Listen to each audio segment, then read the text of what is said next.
فلسطینی کون ہیں اور ان کا نسب کہاں سے شروع ہوتا ہے؟ کیا وہ صرف عرب ہیں؟ کیا ان کی شناخت صرف پچھلی چند صدیوں پر مشتمل ہے یا ان کی جڑیں ہزاروں سال پیچھے حضرت آدم علیہ السلام کے زمانے تک جاتی ہیں؟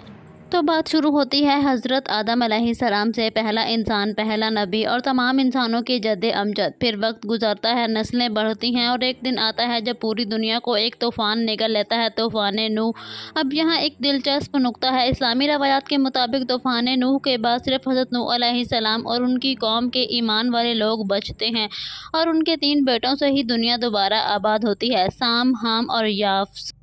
سام کی نسل سے عرب، عبرانی، آرامی اقوام پیدا ہوئیں جنہیں ہم سامی اقوام بھی کہتے ہیں، اور یہی نسل آگے چل کر فلسطین کی قدیم تاریخ کا حصہ بنتی ہے۔ اب اگر غور کریں، اسی سامی نسل سے آگے ایک ایسی ہستی پیدا ہوئی جو تینوں بڑے مذاہب یہودیت، عیسائیت، اسلام میں مقدس سمجھی جاتی ہے۔ حضرت ابراہیم علیہ السلام نے عراق کے شہر اور سے ہجرت کی، کئی علاقوں سے گزر کر فلسطین میں قیام کیا، اور یہ وہی زمین ہے جہاں انہوں نے اپنی زندگی کا بڑا حصہ گزارا۔ اب سوال یہ ہے کہ ان کی نسل کیا تھی؟ حضرت ابراہیم علیہ السلام کے 2 بیٹے حضرت اسماعیل اور حضرت اسحاق علیہ السلام۔ اسماعیل کی نسل سے عرب اقوام نکلیں اور حضرت اسحاق کے بیٹے حضرت یعقوب علیہ السلام، جنہیں اسرائیل کہا گیا۔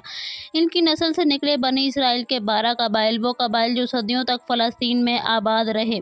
پھر حضرت داؤد علیہ السلام اور حضرت سلیمان علیہ السلام کے زمانے میں فلسطین ایک عظیم ریاست کی شکل اختیار کر گیا۔ مگر یہاں ایک اور سوال اٹھتا ہے کہ کیا فلسطین کی زمین صرف بنی اسرائیل کی جاگیر تھی؟ نہیں، اس سرزمین پر پہلے سے کنعانی، فلسطینی اور دیگر مقامی اقوام موجود تھیں۔ یہ سب لوگ سامی النسل، مختلف عقائد اور مختلف ثقافتوں کے حامل تھے، آپس میں شادیاں کرتے رہتے، بستے اور زمین سے جڑتے گئے۔ تو کیا ہم کہہ سکتے ہیں کہ آج کا فلسطینی صرف ایک نسل کا وارث ہے؟ نہیں، وہ تو ایک پوری تہذیب کا وارث ہے جس میں کنعانی بھی شامل ہیں، بنی اسرائیل بھی اور عرب بھی۔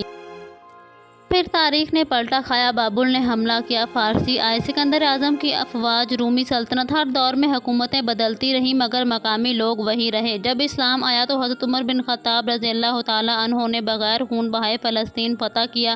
یہی وہ دور تھا جب مسجد اقصیٰ کو پھر سے عزت ملی، فلسطینی عوام نے اسلامی خلافت کے سائے میں سکون پایا۔